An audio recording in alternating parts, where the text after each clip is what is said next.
ज्यादातर उम्मीदवारों ने तो जमीन पर ही कदम जमाए रखे। Is there anyone? लेकिन कुछ ने नई बुलंदियों को भी छुआ। इनमें इंडियन स्पाइडरमैन भी शामिल थे। मेरा नाम गौरव शर्मा, मैं इलेक्शन कंटेस्ट कर रहा हूँ अभी। तो मेरे नाम के आगे प्लीज वोट करना।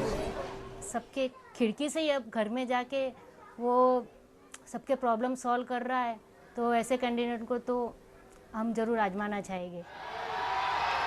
और भाइयों बहनों, नरेंद्र मोदी हर जगह छाए। जहां वो खुद नहीं पहुंच सके, वहां उनकी 3D इमेज नजर आई। बनतो बदोज प्रयत्न करने से गुजरात विकास नो। और पूरी मुहिम के दौरान नरेंद्र मोदी के हमशक्लों की भी खूब चांदी रही। जुनूबी रियासत तमिलनाडु में इंतखाबी मुहिम का अंदाज हमेशा की तरह मुख्तलिफ रहा। वहां आज भी सियासतदान तमिल फिल्मों के सुपरस्टार और वजीर आला MG रामाचंद्रन की परस्तिश भी करते हैं और नकल भी। जैसे वजीर आला जयललिता की पार्टी के ये उम्मीदवार। 80 करोड़ से ज्यादा वोटरों तक 18 लाख इलेक्ट्रॉनिक वोटिंग मशीनें पहुंचाना आसान नहीं था।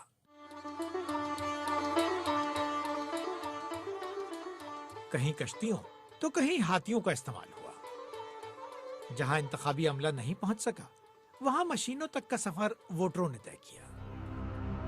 अब तुम तैयार हो अरविंद, लेकिन इलेक्शन से पहले बाबूजी के पैर नहीं छुओगे? केजरीवाल,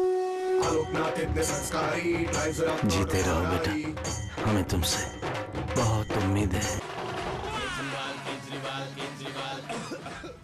इस इलेक्शन में सिर्फ आम आदमी पार्टी ने ही अपना रंग नहीं दिखाया।